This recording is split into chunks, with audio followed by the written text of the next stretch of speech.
Wow! Wow! Wow! Wow! Wow! We've seen some shocks, some shocking things on television, Rog. But we've never seen anything. I mean, Tarico and Lallis in our panic room. Bob's panic room. Wow! Wow! And That's the all we can football think wasn't about. bad either. Yeah, football wasn't bad. Interesting. Good game of football. Do you know, I think Tarico uses Drakkar Noir. Is that Drakkar Noir? I hope it's Drakkar Noir, Davo. Yeah, what I want to know is where have our tiny bananas gone? That's what I want to know. Some things are eternal mysteries. That was the single worst thing I have seen come out of Brazil since Blame It on Rio, really, David. Did you not like? I quite like Blame It on Rio. Stand that movie. Quite enjoyed that film. I felt manipulated and used. You did? Yeah, I felt sucked in and cheated with the storyline. Well done, America. You like that. Germany won by an NFL score.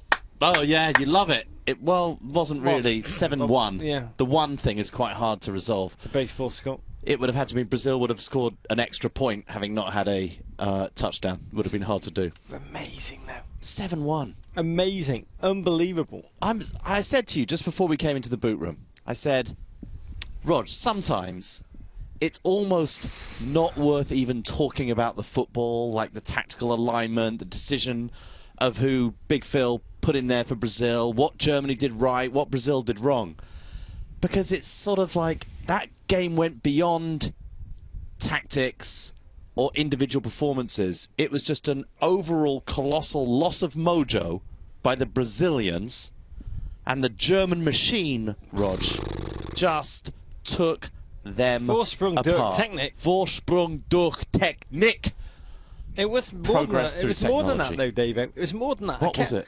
I don't know. I saw a peanut stand. I heard a rubber band. Yeah. I seen a needle wink its eye. Yeah. But I'd be done seeing about everything when I see Germany 7, Brazil 1. Brazil in this campaign. Yeah. They didn't score too early, Dave. No. They cried too early. They did cry too early. They used up all their tears. All of their emotion. Yeah. All of their passion. Mm-hmm. All of their energy invested in that national anthem. That was the angriest national anthem I think I've It's ever... really proven that the louder you sing the national anthem does not necessarily help you in a football match. It doesn't even help you get close in a football match. Well, that's the new tactical takeaway from this game. Mm-hmm. I will say, Davo, there's an incredible sadness, I feel, for this nation. I mean, we can joke Disman's, Blackberries, dial-up modems, Betamax tapes, Brazil's notion of footballing superiority. Yeah. But I spent 4 months working with my mate John Hock on the movie behind the scenes with the Brazilian Footballing Federation called There Are No Tomorrows. Yeah. And we interviewed David Luiz. We spent the day with Paulinho. We spent the day with Julio Cesar. We spent the day with the management. And the big takeaway was that, we've discussed this, Brazilians, players, felt that they had been elected by the divinity, by God. They were the chosen team to win this. It wasn't just about football. It wasn't just about... It's like divine right. It's like the divine right of kings, They would talk Rog. about... And I didn't want to break the conversation up and be like, you know, it might be a bit... you might bit want lofty. to think it's a bit... Tone it down. Just tone that down a little bit. Can I introduce you to Icarus? Yeah. They would sincerely look at you in the eye and say, we are chosen by God to win this tournament on home turf. Of that, there's no doubt. And so being eviscerated, being this lackluster, limp, kind of emasculative performance, must be the will of God. Well, I wouldn't wish that. It just must be shaking these players, and I guess this country. Who knows what's going to happen now? I mean, we're a little worried about it. But we'd always said, going into this, everyone, all in Brazilian newspapers said it doesn't really matter what happens today. Brazil have done enough. Yeah. We have the built-in out of Neymar not being in the lineup. If you lose, it was whispered. It wasn't talked full-throatedly. But if you lose, well, it's enough. You've done enough. But they didn't expect to get hammered, Rog. And this was nothing to do with Neymar not being in the game. Neymar is not a central defender. He's not a holding midfielder. Neymar wouldn't have been doing anything about what was going on at the back. Well, we'll chat about that. I will say, Germany, amazing. So many people wrote German football off just 2 months ago, including many Germans. After the Champions League destruction of by Real Madrid, of Bayern Munich, we declared that German football in the semis. German football was, I mean, a little bit like Mark Twain, perhaps. We declared it the rumours of German football's death are greatly exaggerated. Yeah. And so that's it. You said to me last night at dinner, you said the World Cup. You said the World Cup doesn't build. The World Cup doesn't build. It doesn't build to a crescendo. The World Cup is like, it's like a fine bottle of Malbec, Rog. Wouldn't you love one right now? Yeah, I bet everyone would like some. You empty it out in the beginning. It's still, you have a glass and there's still plenty in there. Opening rounds, it's free flowing. And then in the middle of the bottle, it tastes fantastic, Rog, because it's when it started to settle, it started to breathe a little bit. Middle of the bottle. It just right at the end, you're just pouring out the last dregs of it. It's very, very sad. But that's been wrong today. That philosophy has been proven wrong, because this was, and I hope George R.R. Martin, you were watching today. Yeah. This to us was like the Reigns of Castamere, Red Wedding, Ned Stark. It was everything crushed into one. That is how absolutely and completely shocking it was. Although it leaves me completely and utterly cold, I must admit, Roger. Really, it leaves me mentally and physically exhausted. It leaves me cold. I don't know why. It's just, I don't like football like that. I don't want a lopsided 7-1 victory. It's no different than Germany beating Saudi Arabia 8-0 in Japan at the World Cup. Nobody wants to see that in a tournament. And I don't want to see Brazil hammered in their home nation, embarrassed in their home nation. I found it intellectually fascinating. I found it absolutely gruesome. It was like especially by Germany, I suppose, if I'm honest. It was like a Patsy Cline record come to life, wearing cleats on a football field, and it could well get worse. We'll talk about Argentina, Holland tomorrow. But it was fascinating from the very beginning. This was a clash of passion from one team, headless passion, curly-haired headless passion from one team, and ruthless organisation from the very first minute you saw this. And we were asking ourselves, who's going to step up for Brazil? No one. You know, and Mertesacker, are Germany going to play beautiful football? I mean, it just seemed clear to me from the very beginning, with the headless, curly-haired Brazilian passion clashing with kind of that the Germans love the frantic nature of the game. Germans love it frantic because they keep their heads. They are mentally absolutely so precise and so ready. Look, what did we say in our preview, Rog? We said the Germans will be extremely German. Organised, clinical, efficient, mentally tough, composed, confident. They just have all of those things. And frankly, their movement, I think the one thing you'd have to say about watching this German team that anybody who loves football, however they feel about Germany, must still appreciate, is that the movement of those German players, front to back. Muller, I hate the way he wears his socks, but he runs his socks off. Literally runs his socks off. His movement is amazing, and he just runs and runs and runs and runs and runs all the way back to Neuer, who literally just sits at the centre of a three-man. Trapped in the goalkeeper's body. He sits in the middle of a three-man back three. If only I didn't have these wrists, they'd let me play further forward. He gives them an extra player to go and play up because he's playing as that middle person in the back three when they're just passing the ball around. I mean, I'll just say, when we were watching the anthems, one thing that's just come to me. We have a very beautiful woman here in the green room, Mummy. Yeah, we love Mummy. Mummy is a lovely lady. She's about as tall as Bernard. And like tiny banana. She does our makeup. Well, she used to do our makeup before we stopped wearing makeup because we realised there was no point in having makeup under this light, which you can't quite see, but it's basically sort of like one of those neon tubes that you see in a drugstore. Torture. Or in a torture chamber. And she doesn't make up, and she's the sweetest woman. Barely speaks a word of English. If you watch Ruud van Nistelrooy during the penalty shootouts and he hugs somebody, that's her. It's Mummy. That's Mummy. Lovely, lovely we can't woman. quite speak to each other. She calls us her sons. Yeah, we call her Mummy. Every day she walks in, we say, "Hello, Mummy." Oh, my sons, and she gives us a hug. She doesn't understand and we watched the word her we say. And the person replacing Gabby for today, because Gabby went to the game. Every time Gabby wears a jersey, that team loses. And she went to the game today, and she Nate just Silver, killed Brazil. You probably want to hire Gabby. But they were at the back in tears during the anthem. During the anthem, Mummy, this beautiful makeup lady, sobbing. Mm-hmm. The producer sobbing. They couldn't help it, and it kind of revealed what was going on inside the collective heart of Brazil, the collective soul, the collective spirit. They were too emotional. Is that what you're saying, Rog? I am. They were too emotional. You have to calm down, Brazil. I mean, remember, this was a Brazil team whose last home loss was a 2002 friendly against Paraguay. Their last competitive home loss, Peru, 1975. This is the first loss on home Brazilian soil in a competitive game that the majority of Brazilians will have seen in their lifetime. Sorry, I just yawned completely open. It's not because of what you're saying. I'm just a little tired, Rog. And that's taken it out of me, that game. And it was Scolari. The other thing, Scolari. What was in that bag? Now, that was an interesting moment, Rog. Before the game, he gives a bag with a Brazilian logo, the Brazilian Federation logo on it. To Jurgi Löw. Yeah, I thought it might have been some Kleenex. Here, yeah. blow your nose on the sideline. Yeah, but I think you've got a more interesting theory. Well, Aten Lynch said it was probably some wet Herrera cologne. I love some wet Herrera I'd love that. Slap it on all over. Whoa. At Coastal Co. Yeah. It was the Brazilian game plan. Wow. By the look of it.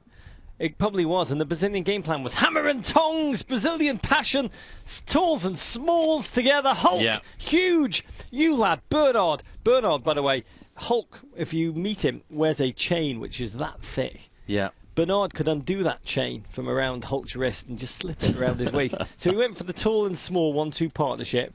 It didn't work. Well, they started okay. First 10 minutes, they were okay. But then there was the set piece. I have to say, in the green room, it's packed in there. We've got Gilberto Silva, just like Beaker in the Muppets, completely in a cold sweat panic. Yeah. Sitting by him, you've got Ballack. You've got about 20 different Brazilians who take their football so very seriously. I made the mistake of when Alexis Sanchez scored for Chile. Yeah. I went, yes!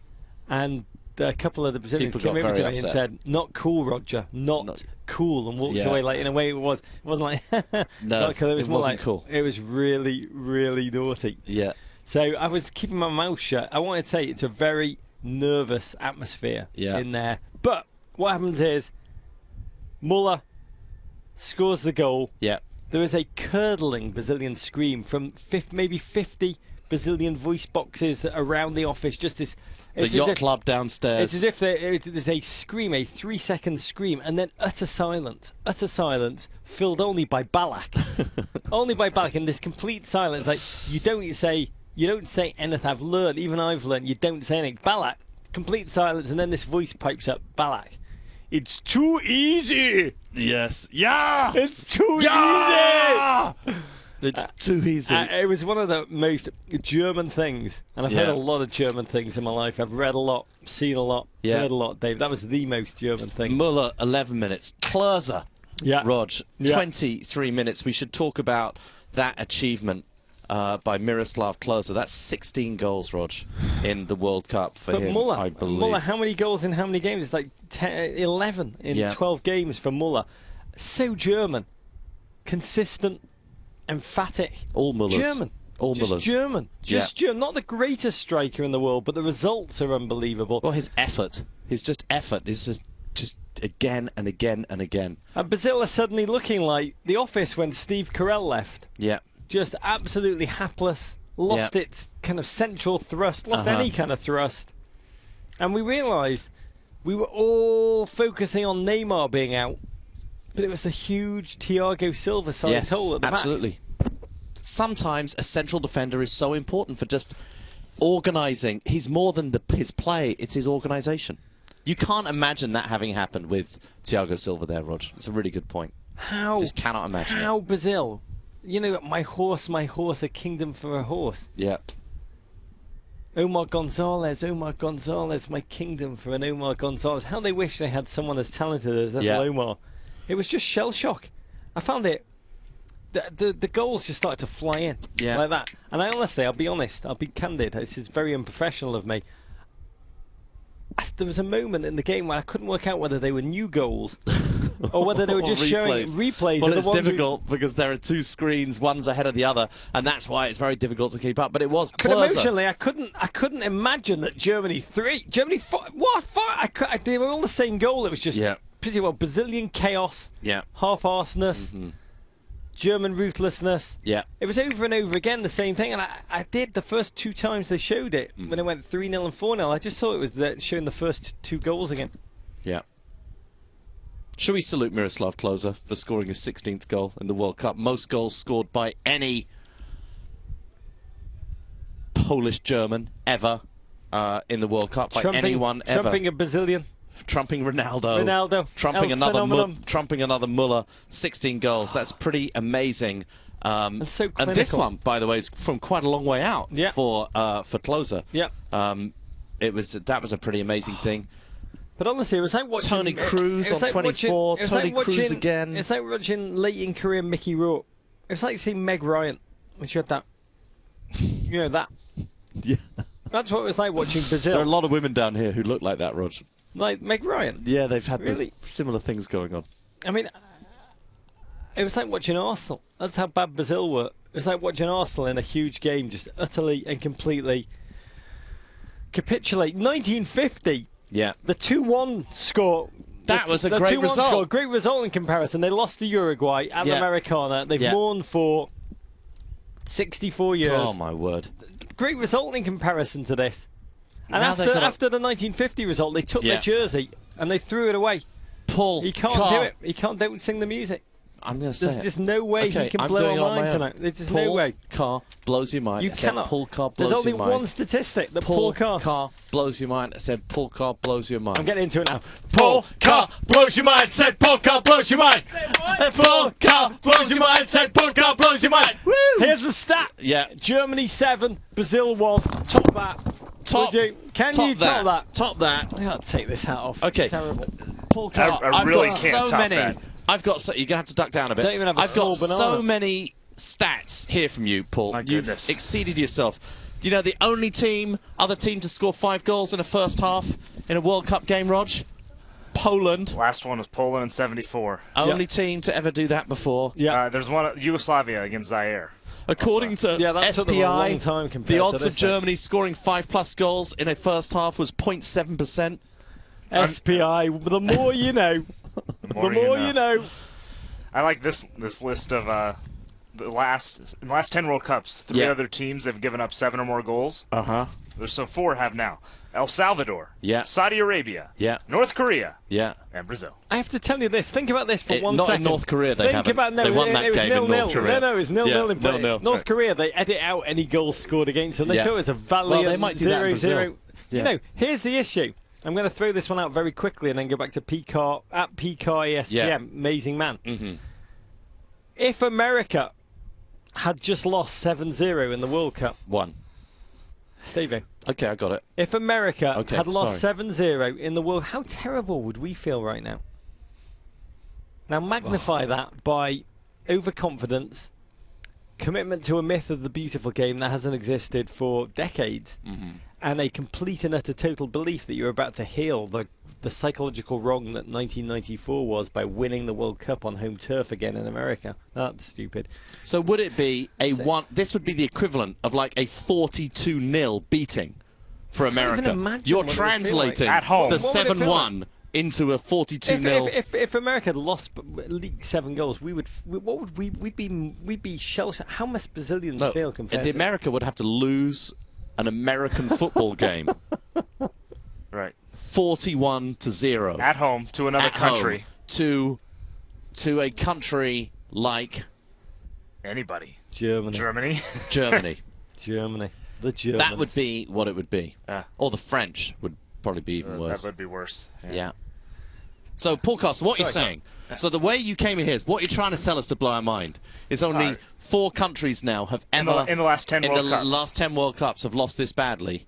I've given up 7 goals. Saudi Arabia, North Korea, El Salvador, and Brazil. One of those is not like the other. One of these dogs is not like the other one. Yeah. Yeah. I mean, there's numbers on numbers on ties the world's lost in Brazil history. And you can go on. Yeah. Let me ask you a question. When this happens, goals tumble in. Yeah. Like feral rats multiplying in the New York subway. Yeah. What happens to your fingers and your mind? Are you just like, it's kind of like, are you like, yes, this is it. This is wartime. This is what I live for. You're like, it's like throwing too many stats. Computer and throwing more gasoline on the fire. You know, that first goal goes in, you throw a little on to flame it up, and you're figuring all that out. I did see it happens again, and the fire just keeps getting higher and higher. Well, no, I did see you at halftime. You walked back into the talent green room because I think you lost power. Right, that was the whole X factor. Power goes out in the studio, water starts coming in. You hadn't recharged your batteries. It was running low. And so you came into the talent green room, and I'm just saying, you were not a happy man at that point. I wasn't unhappy. I was quite intense. You were focused. Okay. Game face. Can you give us game face? Stat game face. Yeah, it was. That's what came in. That's what came into the room. Yeah. What is 7-1 like in binary? How does that work in binary? I can't remember how binary works. I could have told you 2 hours ago. Now, there's no chance. Did you feel anything while it was happening? First 2 or 3, then you start getting numb. Have you ever been punched really hard? I have not. What do you think the atmosphere is like? I don't know if you can hear the music coming from downstairs at the yacht club party. Yeah. I sort of want to go over there. You got reciprocal membership. I do have reciprocal membership for the yacht club downstairs. I just not some very I don't know sad Brazilian I'm not women. tonight to go and introduce yourself. Yeah, I don't think with my papers. It would either go really well or really badly. Yeah. A few people down there need a hug, Rog. Don't you think people need a hug down there? You have to bring some sort of libation with you. Full cart. Okay. On a night when the world has had its mind blown, you still come in and take the tiny little fragments of our mind that are already on the ceiling and you blow them again. Again. That was unlike anything I've seen. Never been punched, David. Thanks, Paul Carr. And for good for you. Who would punch Paul Carr? Don't answer that. Oh, Wando just said in our ears that he would. That's alarming. You're beautiful, man. Okay, well, I'll put that over here, Rog. Paul Carr, thank you. Thanks, Paul Carr. It is amazing. So 1950. Yeah. Brazil lose, national wound, the Maracanã blow. Good result. The slightly hyperbolic Brazilian poets call it Hiroshima. Yeah. Like the worst national tragedy with no sense of humour. The worst. They call a football game their worst national tragedy. Yeah. I'm wondering, what this will be. And after that, they took their jersey that they wore and they had a national design competition to redesign and come up with a whole new outfit. Maybe they need a whole new outfit after tonight, David. Maybe get rid of the yellow. Maybe Brazil will be the first team in world football to wear what we want them to wear, which is one of those fake tuxedo shirts with the fake ruffles. That would be amazing. With the tie. Wait. Yes! I can't wait for Russia 2018. Send us your ideas for what Brazil should wear at the next thing. We've got to go to the big deal, which is power's out. Yeah. What happens, David, at halftime? Oh, well, suddenly there's a lot of activity going around and we're overhearing things, Rog. Yeah. And it's suddenly occurring to me that they're going to go and use Bob Lee's Panic Room, our Panic Room, to go and broadcast from, because it's the only working studio. The place they stuck us, not really knowing what we do, hoping I think that we might go back to New York. Yeah. And now all of a sudden they need to use it. Yeah. First of all, they were just going to do voiceover, and then they realised that they couldn't do that, and so you've got to see the pictures. And so this was what was in the back of the shot the whole time that was going on. It was very nice. Tirico tweeted, at Mike Tirico, done a lot in 23 years at ESPN halftime from a closet, a first. We've done it many times, actually. We have no dignity. Great hustle by our crew. At Men in Blazers, charging hourly. We don't own it. We don't. It's Bob we don't Lee. own it, Bob We're all here We're by just the making money. I thought it was phenomenal seeing the both of them in here. Yeah. I got a massive kick out of it. Yeah. People actually thought that I'd suddenly got really good looking. And and that I was wearing a ginger wig. A ginger toupee. Yeah. Yeah, he wasn't. But you know what, David? You would suit a ginger toupee. I'll try that. Maybe I'll try and be Lalas for Halloween. Can we pull this together? I would say this has been the World Cup where managers, I don't think we can today. Managers I think like maybe tomorrow. Spain, too much loyalty to too many players long in the tooth. Yeah. The same here with Fred and Paulinho. Oh, Fred was getting insulted, Rog. He was. They were chanting, "Hey, Fred, songs about go Fred. and do something to yourself." Yeah, not polite to yourself. And the reality is, 1950. I made a film about this with hockey too. God, you've been making a lot of films. Fingers are sore. Barbosa was the scapegoat of them. The goalkeeper was the 1950 scapegoat, and you have to wonder, Fred, Paulinho. Who is going to be the scapegoat, David, of this? Because names will be taken. National traumas need a release and a focal point. Oh, it's Alejandro Moreno. Get him his headphones. Come on, let's get your headset. Welcome to the panic room, Alejandro. You'll never get out of here alive, Alejandro. This is it. Is this what you guys You look terrified. Now we can say this is where, Mike Tirico and Alexi Lalas broadcast out of Yes. at halftime. Did you when the come other in to places are speak to working. us, or did you leave a pen here? No, listen, I was told to come in here. I wouldn't have come were told. otherwise. You were ordered. Yes, I was told. Well, order is order. So what do you? We were just trying National to trauma. to take this national trauma and try and figure out how to put it in some kind of perspective. Yeah, so I'm watching the game, and the first thing that the Brazilian broadcaster said was this is a Brazilian tragedy. It's a tragedy for Brazilian soccer. And when you hear that from the broadcasters themselves, and then you see the faces of the people, and the driver that brought me here, he couldn't put it into words. And so who are we to put it into words? This is something that none of us saw coming, and something that is historic in so many different ways. For Brazil, it's their own type of history. Yeah. But for Germany, are you kidding me? What a performance this was. Yeah. Yeah, who are we to put it in words? We're just song and dance. We're song and dance people. Broadway. That's what Our we are. GFOPs could write musicals that would put this in some kind of perspective. Let me put it. Let me ask you, Venezuelan. Yes. Yeah. Beautiful country. Venezuelan. Everyone here is Venezuelan. All the international people are Venezuelan. The good-looking people. Obviously, this seems to be the thing. Yeah, and Except all the me. English people are Yeah. slightly less good looking. Yeah. The if Venezuela lost 7-0, 1. 7-1, what would the reaction be? I keep forgetting about the goal. I know. Well, I mean, nowadays there would be outrage, but there used to be a time in Venezuelan soccer where you came to Brazil expecting to take a few goals with you. Yeah.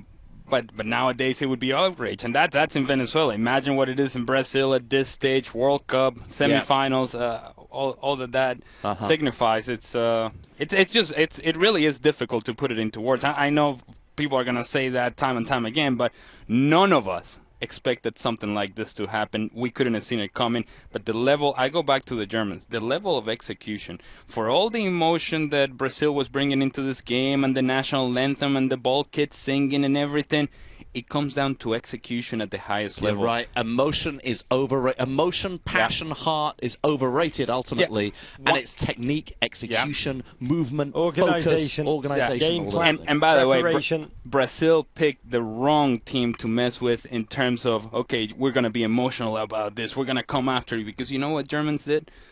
They started executing pass after pass after pass. And in the end, they made it look so very simple. And in a so very German way, they just keep going. They just keep going. And it's one goal. And it's a second goal. And then all of a sudden it's 4 goals. Any other team in the world starts knocking the ball around. Germany, forward. This is the way we go. This is how we do it. Yeah. And they did not in any way, shape, or form give Brazil any sort of hope. Yeah. Yeah, it was tough to watch. It really was. Listen, one of your compatriots, Carolina Padron, came in here, one of the first people to come into Bobley's Panic Room and actually acknowledge us. Okay. So I'm ever grateful to the people of Venezuela. And by the way, a good choice because She's fantastic. She is She left the hair fantastic. clip here. That's why she came in. More, just not only is a lovely person, all of her other qualities, she told us that Germany, she thought were going to win the World Cup. I mean, she had it. We were shocked when she threw her support behind Germany. But she seemed to have it. Let me ask you this. My last question from me would be, we go out to Copacabana Beach in the morning for our morning constitutional. We have a walk. Yeah. We see on the beach. It's not a jog. No, it's a walk. No. We see on the beach, they love to play. Yeah. I know where you're going with this. And we see them pop the ball off. Today, we saw 100 men who can make the ball. They can make the ball spin in different ways just off there. They can go backspin, top Crazy, spin. but like pop they it. can curl it. They can do unbelievable things with their feet, hand-eye, feet, knee. Right. Any part of their shoulders. Why are they playing Fred and Joe? Yeah. Honestly, we can put a team together on this beach. I am not an international Alejandro. scout, but I promise you there were 1,000 Brazilians today, including one 97-year-old man who was staggering. There was a 7-year-old girl who I would have started ahead of Fred on my depth chart. You would have taken the 7-year-old girl and the 97-year-old guy on the national depth chart ahead of Fred and Joe. You know how people are now obviously going to criticize Filipao, and they're going to say, well, is this is going to hurt his legacy going back to 2002. Yeah. What Filipao should say, listen, Scolari. people. Yeah. What people and Scolari should say is, listen, people. 2002, up top, I had Rivaldo, Ronaldo, Ronaldinho. At one point, each one of them was the best player in the world. Yeah. World Player of the Year. Here, I'm looking at Fred, and my second option is Joe. Yeah. Are you kidding? And as you said, Yeah. there's people out there playing beach soccer that At least have more movement. The 97-year-old was called Old Man Travers. I have his name. Did you go and ask his I did name? ask it. I thought I'd help Brazil. Old Man Travers. So, are you surprised of the chest power with which they're able to It's pop the ball? pumping. Yeah, They do it's this like thing. It's it's like amazing. nipple power Yeah, to they it. sort of clench the muscle Yeah. at the point they do it. It's like, honestly, if Dolly Parton could play football, that's what she plays. It's just like, bam! And the ball just like zoom. It goes like probably 15, 20, 25 feet. it's an amazing thing to extraordinary. see. I will be practicing that in the darkness of my hotel room until I can do it, and then I'm going to unfurl it on the beach. Yeah. Alejandro, you've had a great World Cup. Oh, thank you. Yeah. Really, really. Big loved fans. listening to you. Love Thank you. listening Appreciate to you. that. Thank you for sullying your reputation by coming into the Panic Room. That's all right. All right, my man. Absolutely honoured. Thanks, Alan. All right, you guys Great take to care. have you. All the best. Venezuela. Go Venezuela. What does Carolina teach us? She teaches Thinking us power. what was that? Venezuela power. Yeah. She's got a phrase for it. I don't know what it was. We'll work on it. Okay, cool. Okay, bye. Closing questions on this. Okay, closing questions. What kind of psychologist have Brazil been Alejandro using? can't get out of the panic room. He got out. He was locked in. He's R. Kelly. He's R. Kelly. What kind of psychologist exactly brilliant. have Brazil been using? Oh my word. Yogi Love revealed to the press he's been writing a daily diary. I would love, would to read love that. Diary. that. Dear diary, That's today almost was as good. the Do you remember greatest when we day of my got? Do you remember life. when we got our hands on Oh, the yeah, happy day. AVB PowerPoint for the job? Yeah. Remember Andrew Yeah. Villas Post? If We you would know- love Yogi Love's diary. Here's what I don't understand about diaries. 'Cause I used to keep one. But when you're happy, like I'm Love assuming Yogi Love is right now, you don't really write much. If you do manage to get to your diary on a night like tonight, you kind of write, too much going on, happy day. Mm-hmm. Yogi, you probably signs it himself with a seal.